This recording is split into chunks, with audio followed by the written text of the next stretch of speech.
The International Baccalaureate is also reviewing its economics curriculum right now. And so I kind of came to this realization last summer when I was on vacation and it was like a light bulb popped. I was like, in this year, late 2024 and into 2025, there's actually it's like a mini super cycle of curriculum reform going on. And I do think if we can shift these four institutions in a good direction, that this could set off global social tipping points in secondary education around the world. And so I'm working on, I've got relationships in these countries and in the IB, and we're working on trying to, present the arguments in the academic literature and also this book, which provides the Right. new visioning. It helps people break free of the paradigm. Because it's hard to let go of the current way you teach economics unless you have some new idea about what the replacement might be. Jennifer Brandsberg-Engelmann, welcome to the Accidental Gods podcast. How are you and where are you on this lovely summer afternoon? Less lovely here where I am. I'm in Frankfurt, Germany, and we've just had some rain, the first real bout of rain that we've had for a very long time. So I'm actually quite happy about the Right. cloudy, Yeah. coolish, and rainy Yeah. weather. And yeah, I'm fine. Thank you for asking. Good. Thank you. And yes, Rain, I am next talking to Tim Smedley, who wrote a book called The Last Drop, which starts off with all the places around the world where they nearly got to 0 day, which in water terms is you turn on the tap and nothing comes out.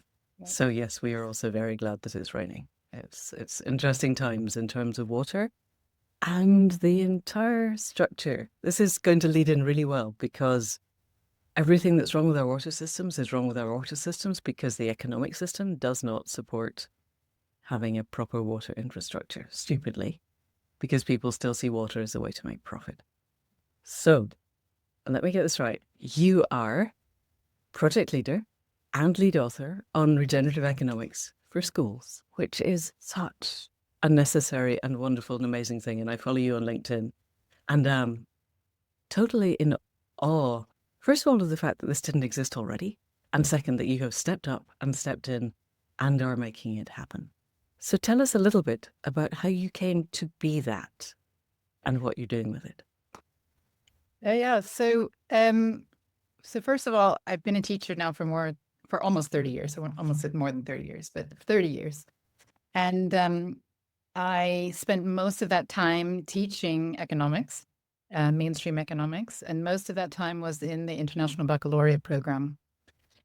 And I was quite happy teaching that course for a long time, didn't think much about it. The kids really liked it. We had a nice time. Many of them went on to study economics at university because they liked it so much.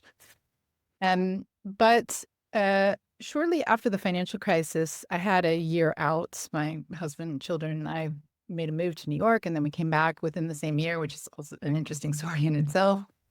But I had a little bit of time out, and it was kind of in the wake of the financial crisis. And just having that time away from the classroom and the pressures of getting kids through the syllabus and getting them through the high stakes exam at the end and having a bit of reflective time in the context of what was happening globally. I came back with a much more critical perspective on what I was teaching. And the thing that struck me at that time was that we were spending maybe 7 or 8 weeks on what was called theory of the firm. So lots of diagrams about monopolies and oligopolies and perfect competition and cost curves and shading and welfare loss and this kind of thing. Like we'd spend that much time on this material. And in the syllabus, it wasn't my choice. It was defined in the syllabus how much time would be spent. We spent 1 day on equity. And yeah, it's just nothing when you think about it. But I came back to teaching, in the wake of the financial crisis when obviously economic inequality like really kind of bubbled up to the surface and was what are we doing with this curriculum? It just made no sense. And so that experience really kind of brought me to reading more widely in pluralist economics. And I then also, became increasingly concerned about sustainability and was doing work on that and, starting to teach other teachers about it. And kind of a key paradigm shift for me was actually reading Donut Economics, because for me, it kind of pulled together so many ideas that I had been kind of fishing around with or like read about, but in this kind of compact, tidy form, the 7 ways to think like a 21st century economist, was really mind shifting for me to have that pulled together so simply and clearly and in a very entertaining way. And from that point on, I got sort of much more, I don't know, I guess, active in terms of trying to teach others about these ideas. And because of the work, some of that work that I had done in Italy, and I also volunteered with the Donut Economics group to give some feedback on things that they were doing.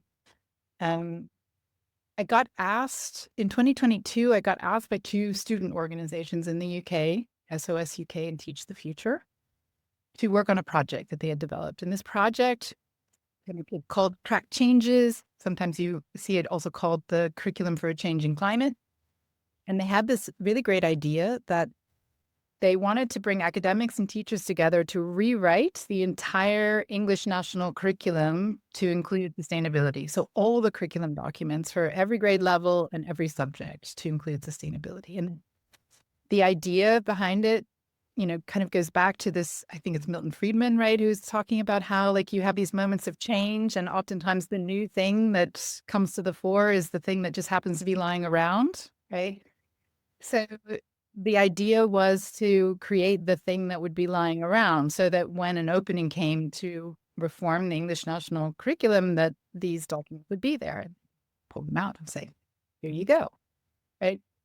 And that's actually what has happened, right? So when the Labour government came in, one of the first things that they did was declare that they were going to review the national curriculum. And so, having these documents lying around has been incredibly useful for now the campaigning around getting more sustainability into the curriculum.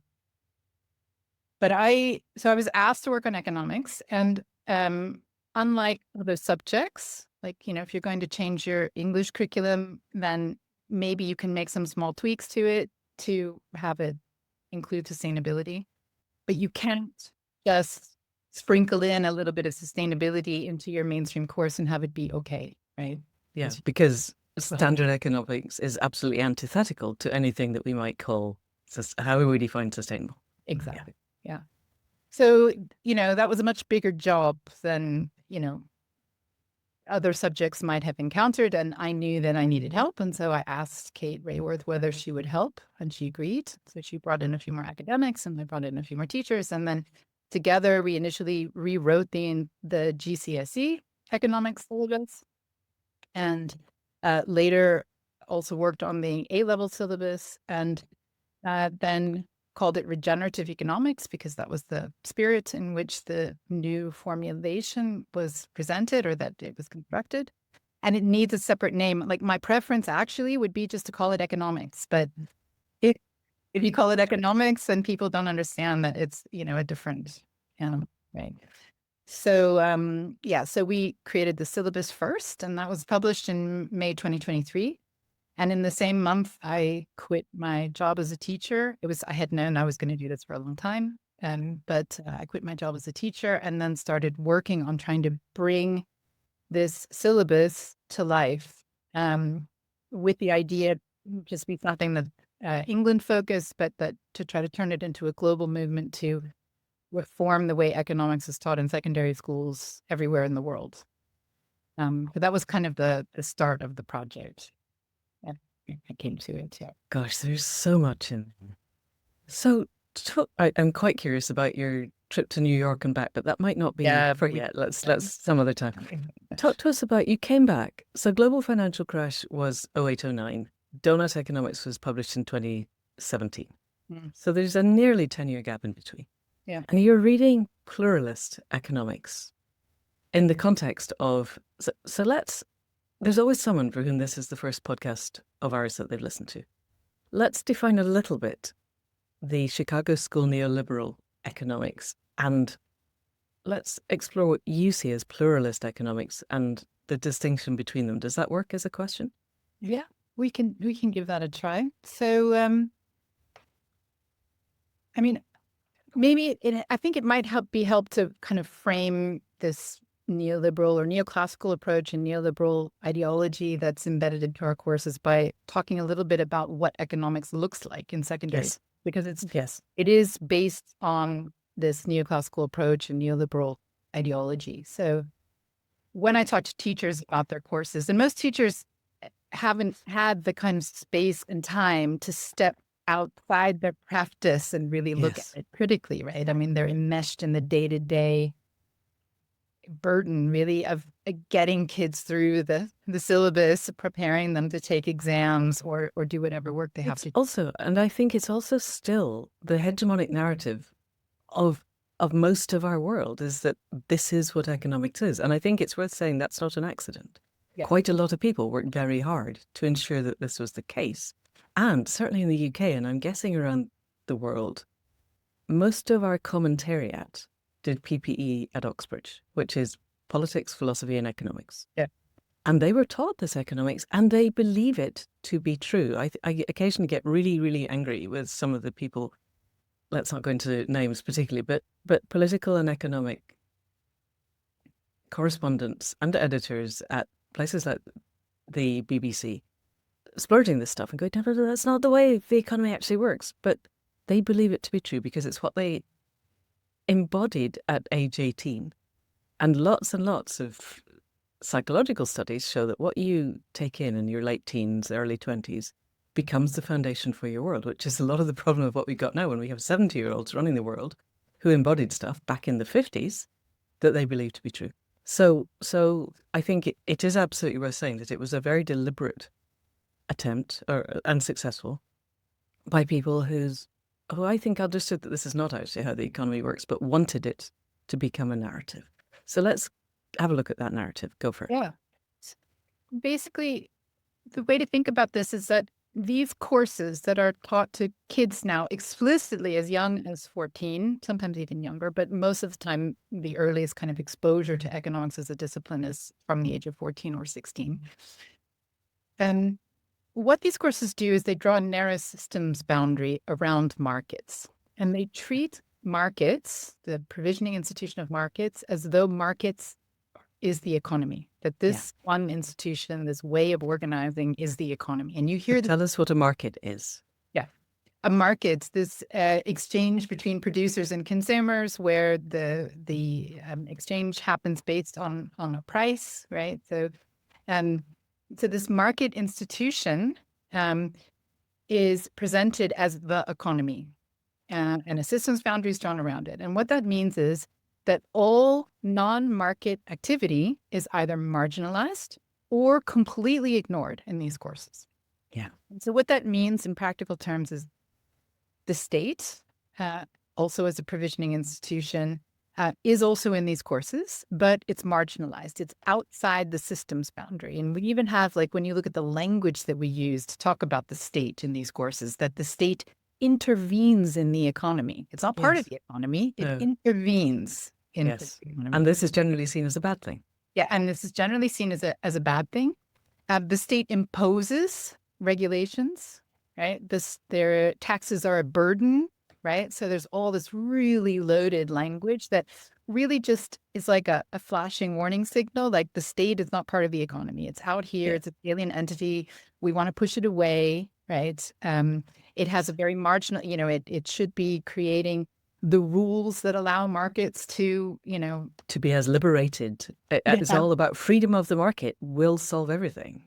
Yeah. And also the rules that make market activity possible, right? Markets they actually can't exist without states, because in order to sell something in a market, it needs to be private property. And for private property to be private and is sellable, it needs to be legally recognized and protected, right? So, but anyway, the point is, you've got this narrow systems boundary. It's focused on markets as the economy. The state is marginalized, is imposing, has a limited role. We're pushing it away in this paradigm. And then when we talk about the other thing that's marginalized, or another element that's marginalized, is all of society and all of the, all of Earth systems, the environment, right? So we don't even have a language in these courses to talk about society and nature. I hate using the word nature because I like separate or whatever. But we don't have a language to discuss it except through the lens of markets, right? So the only time we talk about this in these mainstream courses is as a market failure, right? So it's a failure of markets. It's not a thing in and of itself. It's a market failure. And we also refer to these social and ecological impacts as externalities, right? Again, it just tells you we've got this narrow systems boundary around markets. States marginalized, societies marginalized, or systems are marginalized. And then what's completely ignored, so these things are marginalized, they're there, but only through the lens of market activity. But households and the commons, so these other two provisioning institutions, completely ignored. So all of the unpaid household care and domestic work, that without which nothing would function anywhere, right? We only talk about households when it's brought up.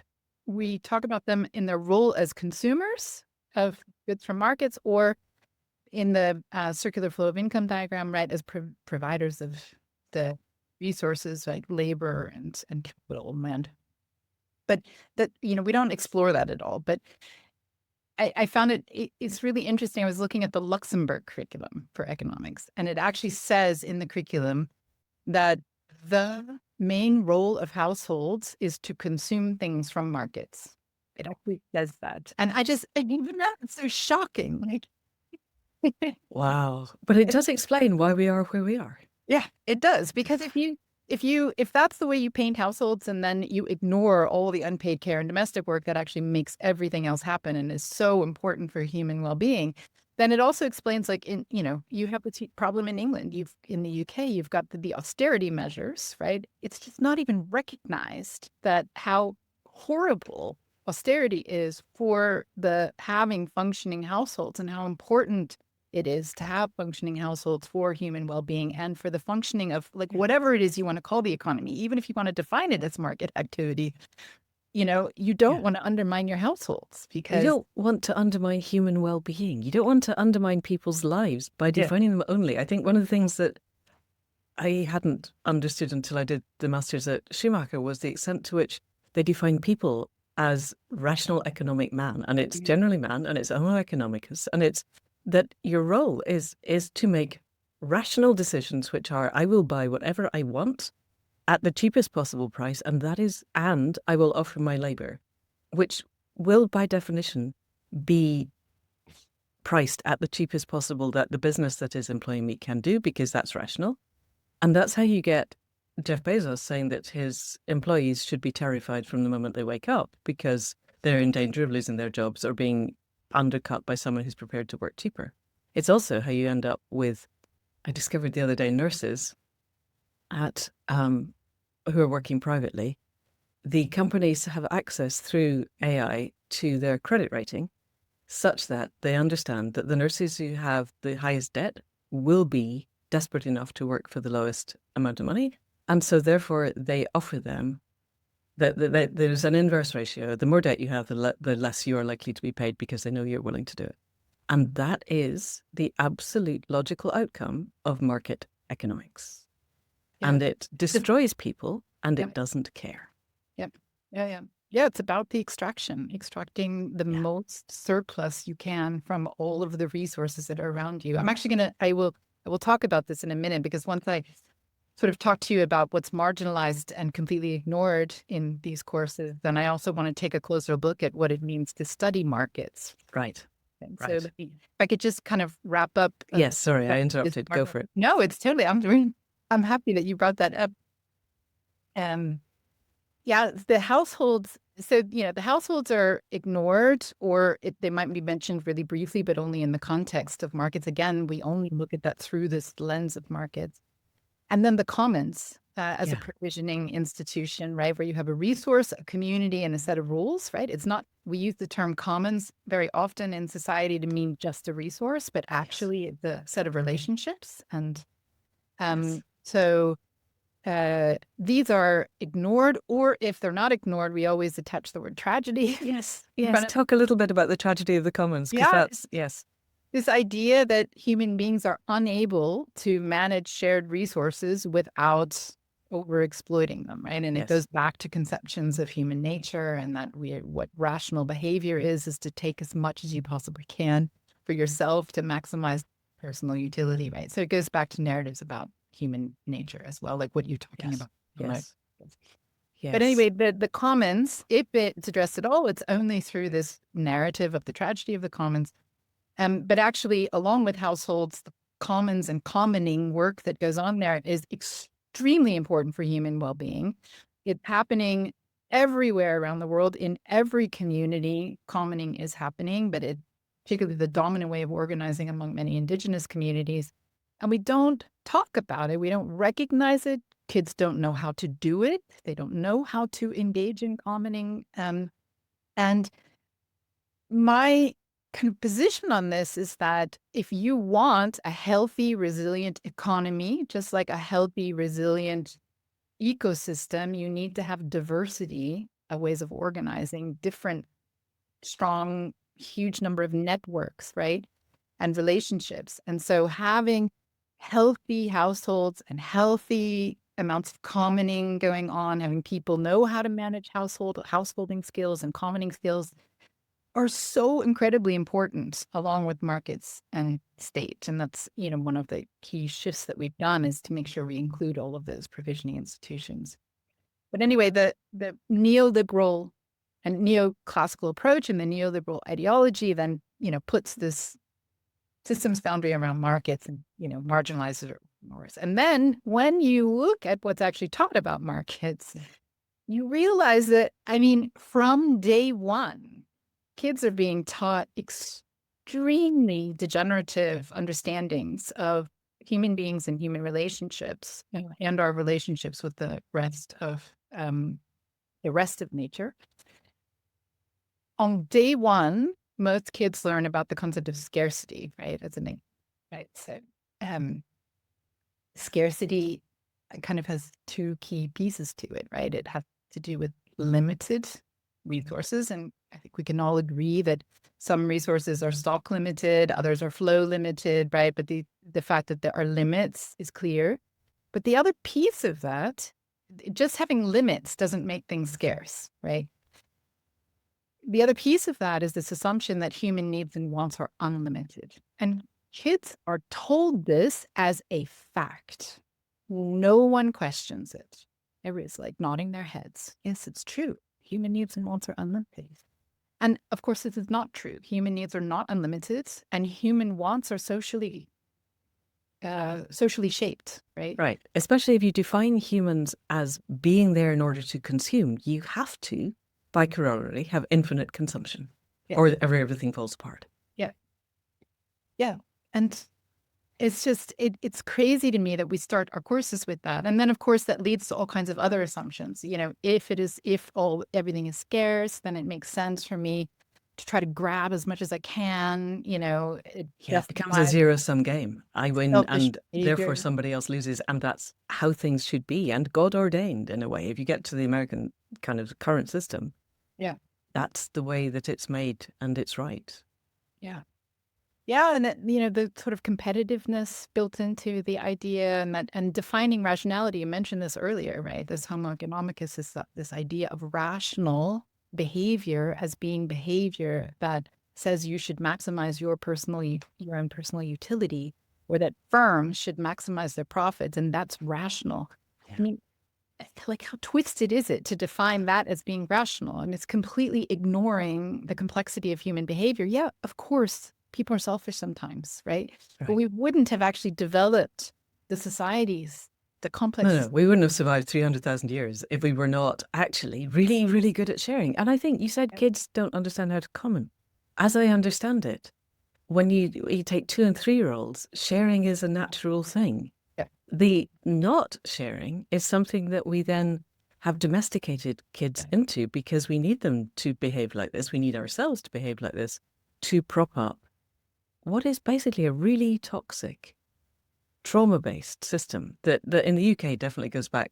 Rome brought in this concept of scarcity and Polanyi's commodification of land, labor, and capital. And it isn't how we evolved to be. Yeah. And somehow we have to constrain our minds to believe in scarcity and get our whole amygdala limbic system in that kind of constant terror of, if there's not enough, we will fall over. And I really noticed during the pandemic, there was a while where providing homes for homeless people was necessary to stop the spread. And we discovered we could do that actually quite well. But the neoliberal system needs there to be very visible homeless people to keep everyone else afraid. And so it wasn't sustained. Well, and it's also, the scarcity, you've got to imagine like what the scarcity does. And scarcity is created in these systems, right? The scarcity, and something that we have in the book that we've written is we talk a lot about when we have the section on markets, we talk about power relationships. Because at the end of the day, this creation of the scarcity puts more power in the hands of the producers and sellers, the owners of the things that are sold, right? Right. If it's scarce, then demand is more inelastic. If people need it and they have to compete to get it, then it puts pricing power in the hands of the people who have the resources, right? Yeah. So the scarcity is something that's deliberately created in these systems. And I think it's really important to understand these power dynamics. I mean, economics courses, they do talk about power, but they tend to talk about it in a very limited section of the course, only like when we're talking about monopolies and oligopoly. Right. And then, it's contained in this, couple of, sections of the text. And are monopolies and oligopolies seen, is there a value attached to those, as in they're good or they're bad? Or is it just these exist in the world because, hey, this is another natural phenomenon, which of course it isn't? And they're not seen in a positive light, for sure. Okay. But then again, generally speaking in these courses, the state regulation, the kind of state intervention that might be, that might constrain this power is also not looked at. Right. Okay. Right. So, and I think, we also have to understand that, this whole idea of competition being good because it, reduces these power dynamics for the producer in theory. People who champion free market economies and competition generally, actually, they don't really like competition because the competition constrains their profits. Peter Thiel there's a famous video. Have you seen this video? No, but I'm imagining it's not fun. Talking to a group of students, I think. It might have been part of a Y Combinator series where he says, competition is for losers. What you really want to do is you want to go in there and get your monopoly and hold on to it with all your might. That's the whole point. Like when you have a startup, about scaling really fast, so that you can actually push out the competition and get that monopoly and get that power and pricing, and then you can maximize your profit. And we're watching the end result of that. Yeah, happening in front of us. Okay. Yeah. So anyway, that's I'd like a little roll through some of it. And the thing is all the models that kids are taught. Like I hear sometimes from teachers, well, we do talk about, we're talking about economic growth. It's another element of this, because economic growth is seen in these courses as, a positive thing. It's a core economic goal. And it's essential. You're in a growth economy. It has to grow to maintain the economy. Yeah. And they, I hear from teachers then sometimes, oh, well, in our course, we do have, a section where we get to criticize economic growth. And it's okay, that's all fine. Again, you've got a couple bullet points on why growth could be problematic. But then every model, every diagram that kids have to use, the aggregate demand, aggregate supply diagrams or whatever, the assumption of that, and when kids then, use those diagrams in their responses on exams, is that growth is good. Yeah. And that it not only has to happen, but it can happen infinitely. Exactly. Yeah. I am remembering Kate saying she went back to Cambridge, and one of her superstar lecturers, who was now very old, was there at some formal occasion, and she went up to him and said, so what this thing about infinite growth, can infinite growth happen? And this guy said, well, it has to.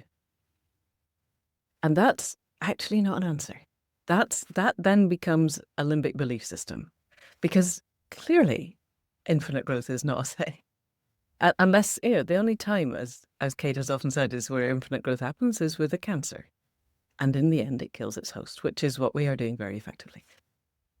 So let's look at so this is what's been taught up till now. And what really clearly gets to me is that nobody questions the assumptions underlying, because they are so embedded in our culture that scarcity is a thing, that competition is both necessary and useful, except when you want to get a monopoly, when you want to, exactly. Competition is good until you are at the top of the pile, when competition is for losers. And you have that very small number of people right at the top of a steep-sided pyramid who have no competition and are very happy with that fact, and are sucking all the value up to the top and destroying the bottom layers. And all of this is taken as this is the way the world is. And then you come along and go, actually, no, it's not. So there's a number of ways into this. And one thing I think we could do is look at the book that you have and explain what it is and how it is, and then go through it. Does that sound like a useful way to explore how we might otherwise look at the world? One thing I really want to do is get to a point where if we were to structure a different economy that would work with the biophysical realities, with us connected to the web of life, what would it look like? Can we get to that through your book? Yeah, I mean, maybe before I dive into the book, which will then also help you understand the kind of counterpoints to what I've just described as the kind of current state of economics education, I think it's useful to back up a little bit and so that I can explain the kind of three main pieces of the work that we're doing on this regenerative economics project. 'Cause it's not just a book. There's other work around it. So, I mentioned when I described how this project got started that we had created a syllabus, right? So that's just a short document. It's like 5 pages, right? It's not much, right? So the question is like, how do you take this 5 pages of ideas and then use that, as kind of a launch pad to changing the way economics is taught everywhere in secondary schools? So what I decided to do is to take that syllabus and start writing a book. And the reason that I've chosen to do this piece of work with that is twofold.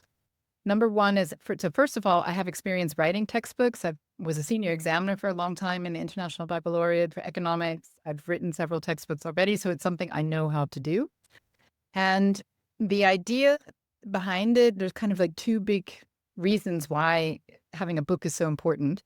One is that there are teachers around the world who want to be teaching these ideas, and they don't have any materials that they can use aimed at this age group, right? So one goal of it is to give them some materials that they can use, and also that they can educate themselves around. It's important that it's not just, sometimes I might see other organizations putting out, a lesson plan on something, or, a lesson plan on the circular economy, or a lesson plan on something else, but it's not enough. It's right? not in context then. It's not a context. It's not a kind of comprehensive picture that sort of gives you that thing that you can replace your paradigm with, right? Right, because this is a whole philosophy. It's not just here's a circular economy that we're going to plug into the old market economy. This is let's take that paradigm, put it to one side, and create a new paradigm. Exactly. So, it's partly for the teachers, so they also learn, but also that they have some materials that are written for the age group, and the audience for the work is kids. It's from age 14 to 19, although many adults are using it, and I get contacts from university lecturers all the time too, from primary school teachers who want to take things and adapt. So it's like the book for everyone. But so it's providing material for those groups, and I'm working with teachers and students around the world now to help them figure out how to seed their mandated courses with this material or build new courses. So, for example, just last week, we announced that the International School of The Hague is going to drop their economics course in MYP 4 and 5. That's sort of age 14 to 16. They're going to drop their economics course and they're going to replace it with regenerative economics, which was huge. Yeah. And they've gone farther, they're going farther than any other school so far. Usually what's happening is people are picking up little pieces and they're seeding their courses, doing what they can when they can. Can I ask a quick question? Is this because the young people need to pass certain exams in order to get into university. If the international school at The Hague, it seems to me quite brave. They're going to go, no, we're doing regenerative economics. And presumably, we believe our students will then be absolutely still able to go off and enter whatever university courses they wanted, because we still have a mindset that 5 years from now, that's what people will be doing. Personally, I think that's unlikely, but Yeah, the yes. thing is, this age range is actually pretty important to understand how it Okay. fits into the whole systemic barriers to this, right? So Right. you're doing it age 14 to 16. So that is before the final 2 years of school when they do their international baccalaureate diploma, which is the Right. thing that gets them into the university, right? Right. So they're changing the kind of pre-final 2 years course that they had. So it's not going to have an impact then. I mean, it will get them to question a lot more, I think, what they're Sure. taking in the final 2 years, which is Yes. still wrapped up in these neoclassical approaches and neoliberal ideologies. But Right. yeah, there's not a huge risk, Okay. Got you. like university risk for this Right. school Right. in doing this.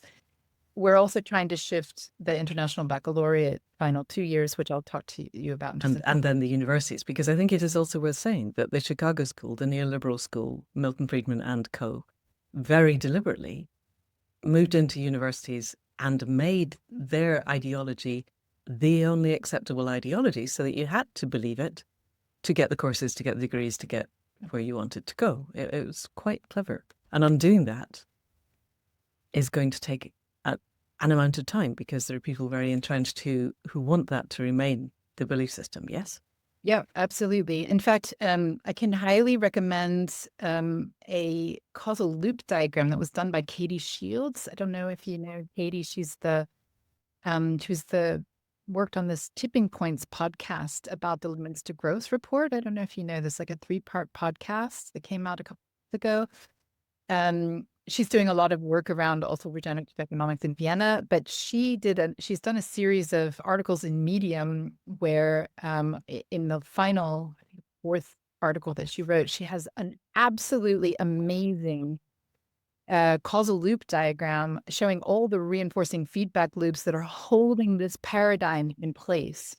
And so what you're talking about in terms of the way university works, the way tenure works, the way publishing works in all the big academic journals, et cetera, like it's all in there. And it's amazing, but so clear. But anyway, this worked. So we've got this book and we're working with teachers and students. So these are 2 key pieces, but the big prize and the thing that I'm really going for is the institutional change. So what we're trying to do is change the national and international mandated curricula that teachers have to follow. And in that sense, working at the secondary school level is somewhat more promising than working at the tertiary level in universities, because many countries have a national curriculum. It's mandated. Teachers have to teach it. There's a high stakes exam at the end. So if you can change the content of that national curriculum or the international curriculum, if you're talking about the international baccalaureate, for example, then like overnight, everybody has to move in that direction, right? And so it's a very high leverage opportunity. And what's really exciting right now is that there are a number of countries reviewing their curricula right now. So the Netherlands is reviewing economics at the moment this year. England is reviewing its entire national curriculum. The Francis Review is going on. It's still unclear whether economics is going to somehow get a revision or not. Well, they're following a very neoliberal path, the Labour government. So it would be quite surprising if they decided to ditch it at school. It'd be very nice. Yeah. But it would require there not to be joined up thinking at the top, which I think there isn't a lot of joined up thinking. So that would be good. Yeah. Yeah, in Scotland, actually. Scotland, yes. Scotland's completely different. They're just launching a review of their national curriculum as well. Well, wouldn't it be interesting if Scotland and England were different? I'm looking at if voting were to happen tomorrow, England and Wales would be reformed, Scotland would be SNP. And at that point, I think Hadrian's Wall becomes a new boundary. And then we would be running an actual controlled experiment of, we have a socialist nation and we have the Faradayist Trumpist nation. And let's see what happens. I think Yeah. there'd be tanks on the streets of Edinburgh quite fast. But who knows? Anyway, yes, go. Yeah, the International Baccalaureate is also reviewing its economics curriculum right now. And so I kind of came to this realization last summer when I was on vacation and it was like a light bulb popped. I was like, in this year, late 2024 and into 2025, is actually it's like a mini super cycle of curriculum reform going on. And I do think if we can shift these four institutions in a good direction, that this could set off global social tipping points in secondary education around the world. Yes. So yeah, that's my dream. And so I'm working on, I've got relationships in these countries and in the IB, and we're working on trying to, present the arguments in the academic literature and also this book, which provides the Right. new visioning. It helps people break free of the paradigm um, because it's hard to let go of the current way you teach economics unless you have some new idea about what the replacement might be, right? Yeah. Yes. So, Okay. So tell yeah. us about the book, because I think it's so exciting, not only the content, but the way that you're doing it. So tell us a bit about that. And I will definitely put a link in the show notes. Yeah. So the book, it's a massive piece of work. It's enough material. It's probably more than enough material for a 2-year long course. So it's it's not just a few lesson plans or something like that. It's a proper textbook. Um, and it has the structure of it's structured on the embedded economy model that comes out of Regenerative Economics, but is also based on Karl Polanyi's work. So the idea is that we've got an introduction to the work, which kind of lays out the foundation of what degenerative economies are, what a regenerative economy is. There's also the section 1.2. So right at the start of the book is about ecology in the economy. So right up front, actually, students have to learn basic ecology in this course because I think you cannot be an economist properly, or certainly not a regenerative economist, unless you understand at least the basics about how nature works. Yeah, and I'm looking at this as we speak, and you've got human nature relationships, and you've got a lot of energy basics and impact of fossil fuel energy pulse, which feels like it's probably, there's quite a lot of Nate Hagen's concepts of that wrapped into this. 100%. Yeah, I learned a lot from his podcasts, actually. Yeah. Right. Yeah. And then, Right. biogeochemical cycles are in there, which, Yeah. If you're not familiar with this, like sounds really scary, but it's, we focus mainly on the carbon and water cycle. It's not, hugely Right. It's intimidating. basic biophysics. Except, yeah. That will link to what they're learning. They must be learning about these in biology and physics and chemistry, so that will Well, hopefully. they do. I mean, certainly to some degree, but, in terms of putting it in a sort of fully ecological perspective, I think a lot of kids miss that in their education. I mean, I don't know what it looks like everywhere, but, Right. in the schools where I've been teaching, a lot of times ecology itself is not something that's given a lot of time Right. in school, unfortunately. Right. But this course anyway puts it puts it Yeah. And then you go into society and economy and values and human nature and human needs and yeah. provisioning systems and care in the economy. I love it. It's brilliant. Yeah, and we're going to add more to that, actually, because the farther I go, the more I learn as well. So I want to add some more sections, hopefully this summer, on like narratives and the importance of narratives, reciprocity. I would like to actually have a whole section on reciprocity because it's so complex and interesting. Have you read The Dawn of Everything? I have not read that, no.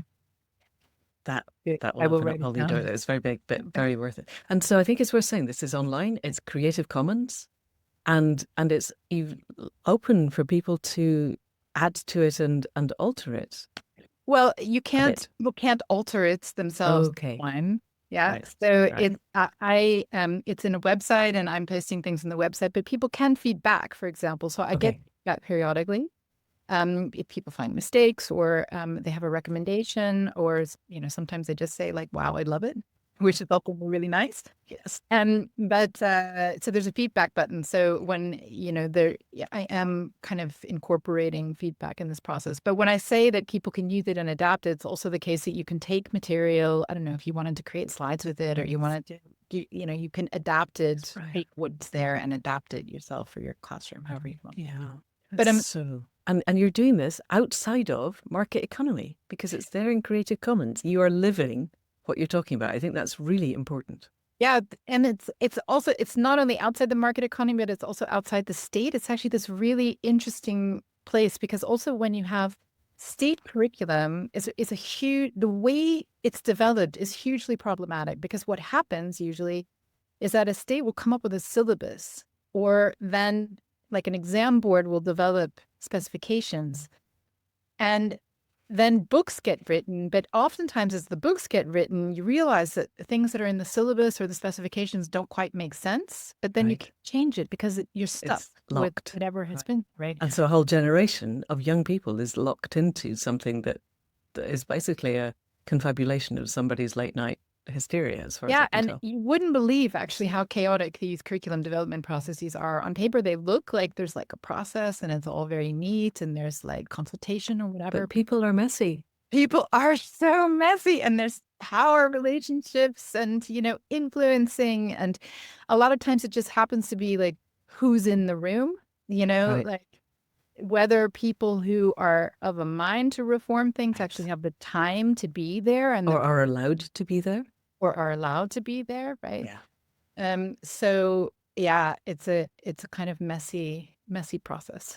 Right. But anyway, going back to the books, Yes, let's go look at the Introduction. sections in the book. Yeah. So there's the introduction, which opens up a whole new paradigm of how we are and who we are, which I think is just that would be a 2-year course if we really wanted it to be. Yeah. And then the next four subtopics after that actually address these 4 provisioning institutions that I spoke about earlier. So we started with households. So topic 2 is households. We did that deliberately because households are such a huge. It's what people are. I mean, households is a weird word actually for being a human and having relationships and all the things that really matter to us. Yeah. And all the such amount of care work that happens and the kind of primary and direct care and indirect care that happens on a daily basis, all of it unpaid and unrecognized in the economy. But so we start with households and, that has its own topic. And then we have markets and it's treated quite differently. We don't use supply and demand diagrams, for example. Instead, we use causal loops and feedback to illustrate market. Tell us what a puzzle root is. Yeah, causal loop diagrams are diagrams that have, parts and you have arrows that then show the influence of one part on another part. And they either show direct relationships, what are called positive relationships, where like an increase in one thing causes an increase in the other thing, or an indirect relationship where an increase in one thing causes a decrease in the other thing. So that's you've got the causal loop teaching diagram. systems thinking in relation to markets. Correct. And there's actually, we have this whole separate section on systems thinking in the book. So that is taught there. That's also something new that, you don't get actually in schools very often. Yeah. So not brilliant. In and then you within markets, you have a look at capitalism, power and inequality, but then you look at regenerative business and donut design. Tell us a little bit about that. Yeah. So throughout each of these sections, so with these 4 provisioning institutions, the household, the markets, commons, and the state. So we address each one of them and they're given kind of equal, airtime, if you will. I mean, some of them are a little bit longer than the others, but we've given them equal weight to show the importance of seeing them as sort of partners and, they have different roles in the economy and all are important. But within each of these institutions, we've tried to kind of illustrate and explain what these things are. What is a household? The household is a system. The commons is a system. The state is a system. Markets is a system, etc. But we've also spent time talking about kind of what's gone wrong with the system and often related to power relationships and the power relationships in society. But then also we've had a look at like, what could we be doing better, right? So what would it mean to move towards, supporting households better, supporting commoning, regenerative business activity in markets, more regenerative state activity as well. Very briefly, what does a regenerative business look like? Yeah. So A regenerative business is one that is, I would say, not acting in that model of Homo economicus that we've Right. talked about, not working to extract as much value from every other stakeholder in society, but is instead generous and is working to support social and ecological systems, to regenerate them, to support life. Yeah. Right. Do you have examples of actual regenerative businesses that exist currently within predatory capitalism? Yeah, I think it's difficult to kind of highlight one that you might like really want to call, totally regenerative. What I Yeah. can say is that the Donut Economics Action Lab is like working hard at trying to kind of define what enterprise design would look like for regenerative businesses. They distinguish between regenerative and distributive, with the distributive being more on the social side and regenerative being more on the ecological side. But I conflate the two together because we're talking about strengthening social and ecological systems, regenerating them. Right. But they have lots of case studies of businesses that are trying to go in this direction, right? And so we have in the book, there's a whole subtopic about the donut design for business, which is also very helpful for teachers of business studies courses, which are usually separate from economics courses. And that looks into the purpose of business, networks, ownership, finance, and governance as kind of 5 areas for business design to, strengthen social and ecological systems. And a lot of it has to do with sharing value rather than trying to squeeze it from every relationship that you have as a business. Brilliant. Okay. Excellent. Yeah. So we look at markets and then we look at the commons. Let's talk a little bit. Tell us. We talked a little bit about the tragedy of the commons, which is a phrase that started way back in the 1800s, and its principle was that people don't know how to share, and that if you have a limited resource, I remember doing this with Jacob Rask at Schumacher, and we played a game, and the game was that you're all different nations around an ocean, and the ocean has a certain number of fish in, and the fish will regenerate at a certain rate, and it starts at this level, and you know the regeneration rate. How can you maximize your taking of fish? And I was in a group where we did a little bit of arithmetic and worked out if we took no fish at all for the first 2 fishing rounds, and everybody took no fish at all, the fish would come back to 100%, and then we could sustainably fish.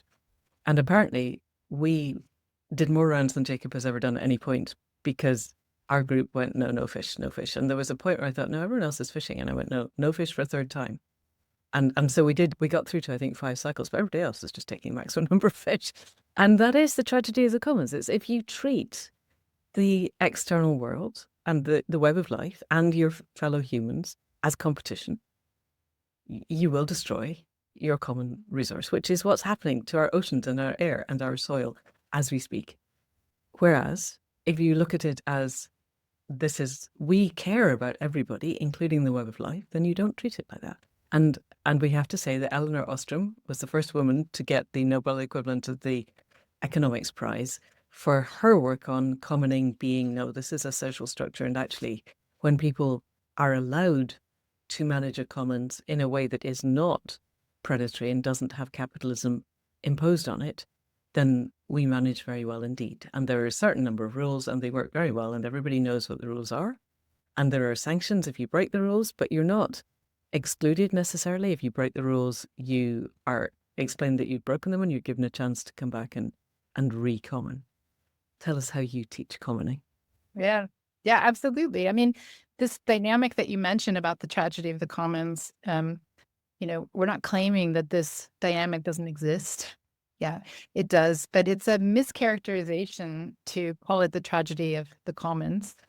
What it is, the tragedy of sort of open access, managed resources, right? The kind of free for all, which is not what we're talking about, right?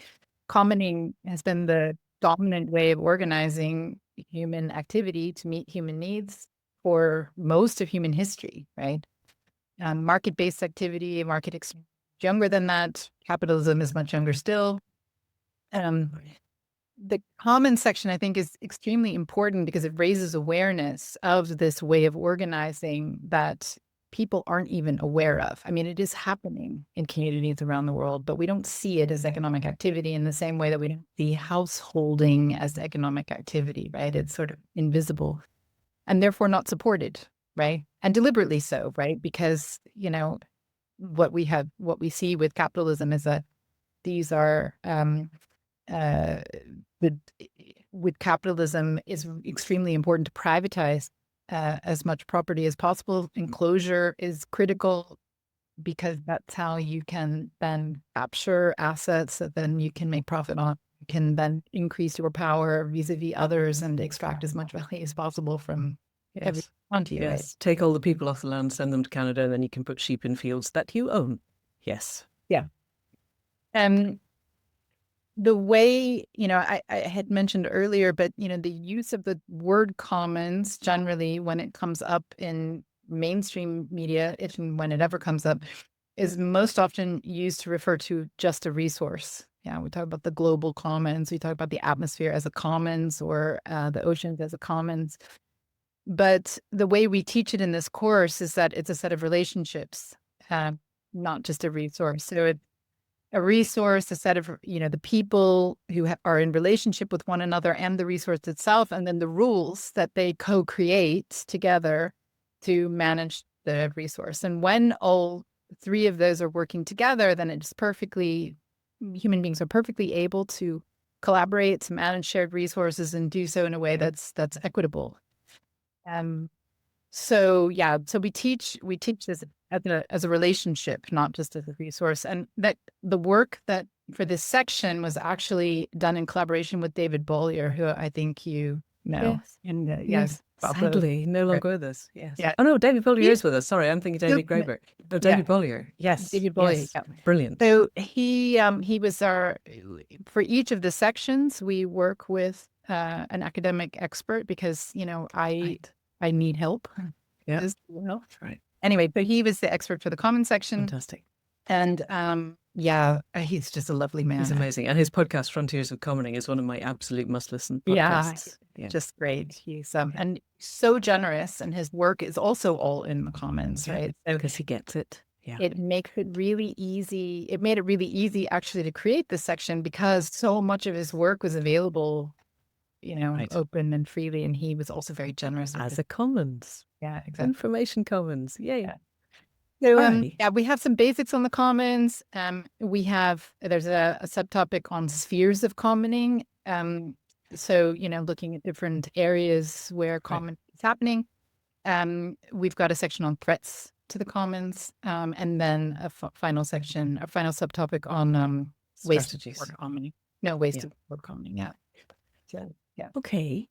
So, sorry, then we kind of rounded the text just because we keep going off on these. I know, but each one of these could be a whole podcast in its own. But I do want to look at the state because you've got households, markets, commons, and the state, and we're looking at America at the moment, and they're building the existing government is building on Curtis Yarvin, who had RAGE, which was retire all government employees, which was part of his blueprint, which they seem to be following to the letter, because he had embodied and internalized this concept that government is evil and it restricts markets. And markets are wonderful and should be allowed to be completely free, in spite of the fact that it means no regulation. I noticed the other day that they cut down, they've stopped the Clean Air Act. And I think, oh, that's terrible.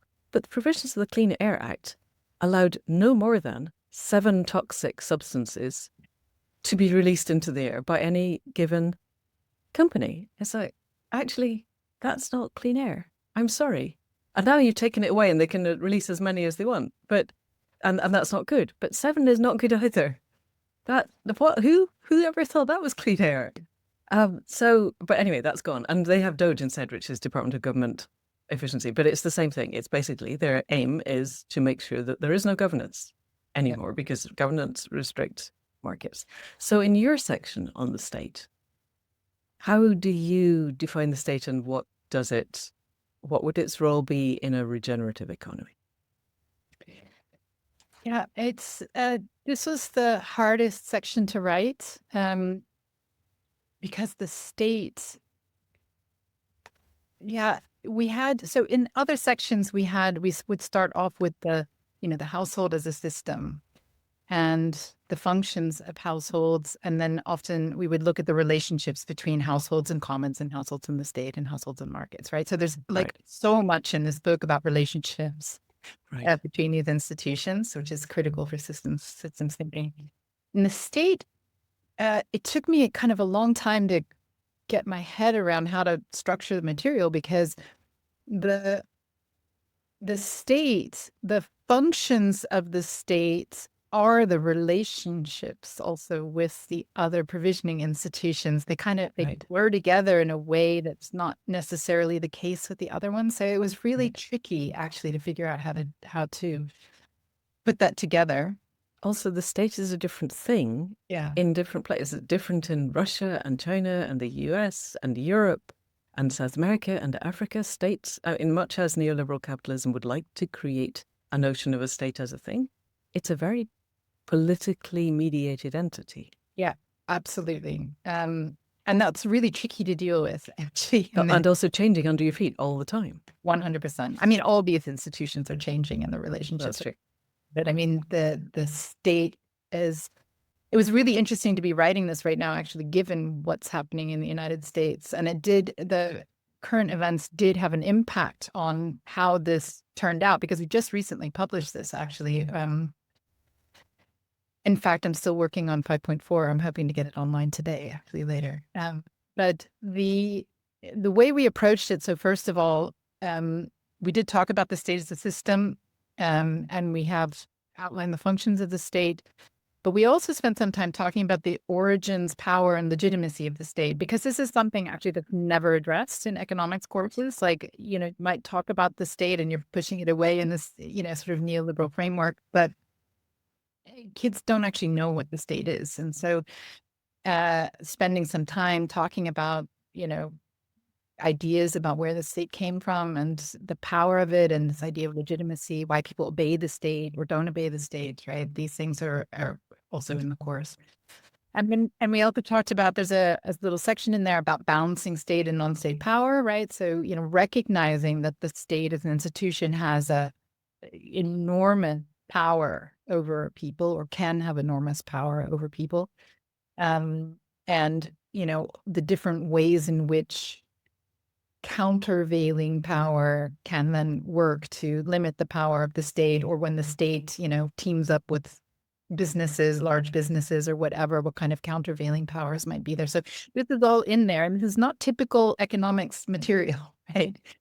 But I think quite important. And then we had also in the first subtopic a section on neoliberalism. So state narratives focusing on neoliberalism. So making that clear to kids what that is. And then another section just after it on the entrepreneurial state. So Mariana Mazzucato's as well, right? So we kind of set them up with this material in the first section. And then we moved very rapidly then into the second section, on a second subtopic on threats to state function, right? So what is undermining the state? And this builds on the section about neoliberalism and explains, it kind of digs deeper into the various ways in which the neoliberal narratives and strategies or policies undermine the critical state the way we need states to function in a healthy economy. And so there's budget limits and austerity policies, right? So that's the first one. There's state capture and State corruption. capture and corruption. Yes. Yeah, And planetary boundary overshoot. I love it. Yeah. And globalization as globalization and underlining. limits to state sovereignty and planetary boundaries overshoot. So there are 5 sections that really take that kind of neoliberal piece and then really tease it out. And that section was so interesting to write right now, because what is happening in the United States is this manifestation of all the things that you see in that section. And we did a LinkedIn post actually with teachers where we said, look, if you're feeling frustrated in your courses because there's just nothing there to help you explain what's going on, here we are. Yes. Yeah. So that was great. You're going to be banned in the US before long, aren't you? Which will be a good thing. It's wow. And yeah, and then Gosh. the third section is about the kind of traditional economic indicators that kids are taught. So growth, inflation, unemployment, but then new ways of thinking about Yeah. things. So there's a section on degrowth and the whole green growth, degrowth debate. There's a section I'm really proud about, which is the structural lock-ins to growth, which is something that's not, I think, very clear to people. That was something that I was able to pull from the Donut Economics Action Lab university material that they just released recently. So that was great. And Tell then us a little bit about that because I don't really understand what that is. yeah, so these are just like the systems traps that keep growth a thing, right? As the goal, the reasons why it's so difficult to break away from it. So um, things like, in terms of social factors or political factors, the fact that um, if we were to stop growing, one of the reasons why we continue to grow is because it's easier to try to grow than it is for politicians to then have these discussions about distribution, right? If we stop growing, then we have to sort of get serious about how the pie is distributed. Try to keep growing, then as long as if we can grow the incomes of people at the bottom even a little bit, then it kind of keeps them pacified. And even people at the top are getting much, much more, right? So you kind of can postpone that discussion. But if you stop that growth, then Yes. that discussion about Which, distribution, but like, up to a point, the minimum wage in the States hasn't changed in material terms for yeah, decades. yeah, But also, it seems to me, I'm quite locked into modern monetary theory, and the governments spend money into existence and banks yeah, lend money into existence. And at the moment, government spending is going down because austerity measures. Therefore, in order to keep the economy, just to keep the flow going, banks are lending more and banks charge interest. yeah, And if absolutely. people don't pay their interest, the entire economy will fall over. So you have to grow the economy. The banks have to lend more in order for people to be able to pay back their interest more, in order Yeah, to be able to take out more loans. Therefore, the banks have to, the whole thing has to keep growing or the pile of cards will fall over. And as I understand it, we're at a private debt, as in personal people debt, to government debt ratio that is way over the one that created the 0809 crash. correct. It's Yeah, we're yeah, right out across the canyon. We are Wile E. Coyote sprinting on nothing. yeah. And at some point, someone's going to go, you know what? There's no ground here, and the whole thing is going to fall over. Yeah. Yeah, so that's one of the financial systems traps that we mentioned in the book as well. So there's a number of them, both financial and sort of socio-political um, elements. So that's something that, I think most people aren't aware of. Like it's not Mm. economics textbooks. You might criticize economics growth, but there's no kind of discussion about like what's why it is we continue to hold on to this. So that's quite good. And then we look also at price stability and unemployment, but also some new views on that, and then look at well-being indicators and also living in the donut. So looking at all these sort of city and regional movements now to kind of use the donut economics model to kind of And reshape. then you look at Earth for All, system dynamics and the state, Yeah, and yeah, that. I mean, yeah. just that section, everybody should be reading. I think Right. everyone should read all of this textbook because this is how I get so many emails from people going, I want to be different, but I have to pay the rent stroke mortgage and buy food. And how Yeah, do I step out of the trap? And, and this is what you're looking at. We're yeah, way over time, and I'm aware that you want to get yes, your 5.4, but just so very briefly, yeah. because we could spend, I think we should come back for another podcast and look at the rest. I'm really interested, and you probably don't know this yet, but if you have young people who go through all of this, they learn systems thinking, they learn, and they presumably take in, they're going to start embodying the contradictions. And if the Mm. rest of their curriculum is not also teaching systems thinking and causal loops, and and the assumptions underlying, either their heads are going to break or they're going to go to their other educators and go, you're this foundation is wrong. And I'm wondering how the International School at The Hague and anyone else who's taking this on board, are they beginning also to then bring systems thinking into the rest of their curriculum, or are they waiting for this fault line to emerge? So the good thing about the International Baccalaureate is that systems has been a key concept for a long time, right? So It is embedded in many of the courses. I mean, I would say a lot of times it's covered really superficially, like students kind of have a broad idea of what a system is or how to define it, but they don't necessarily go deeper into systems thinking and, learn about uh, different strategies for like making systems visible or, leverage points or systems traps or things like this. But it's at least there. So it's not as contradiction in that school as it might be in some other places. I think systems thinking is becoming much more widespread. So, my hope is that, we're just sort of capturing and maybe doing something a little bit more deeply on a trend that's emerging anyway. And so what this looks like in terms of what happens with the kids and then what the kids demand afterwards, I don't know yet. Let's see. Um, but I do know that kids are pretty excited about the opportunity because also, I mean, I have to say it's a project that just feels a little bit rebellious, right? Yeah, it's not, it's, yeah, it's critical of systems. It's giving kids the tools they need to be critical of what's going on in the world. It's a movement and not just a course, right? And so I think like it has this kind of, yeah, sort of. Yeah, this is exactly why. Actually, the US, once they get to know this, the current administration in the US will have to ban this, or it is the foundations of a movement. I want the movement to happen. I think So I think we spread this genuinely. Everybody listening needs to read this, really internalize it, and then share it because it's a blueprint for why the current system isn't working. It's really a blueprint for why the trauma culture doesn't work. I'm really interested in when you look at things, you went back 12,000 years to the origin of the state, which is also the origin of our split from initiation culture to trauma culture and the beginning of hierarchy and dominance and the dark triad getting to the top. And that's what we have to undo. And you've got models for undoing it. It's amazing and brilliant and wonderful. So yeah, I think this is the beginnings of a movement. Yeah, it's it feels like it anyway. I think there's a lot of momentum behind it. And coming still, I feel really cautiously optimistic that we're going to be able to get some change. We'll see. We'll know pretty soon, actually, because these systems, these national and international systems, are working on revising economics right now. So if we can get that shift, like if it's going to come, soon. Very fast. And what will be interesting is if the pushback is openly. Because what's happening in the US is that predatory capitalism has taken off any semblance of velvet gloves and masks.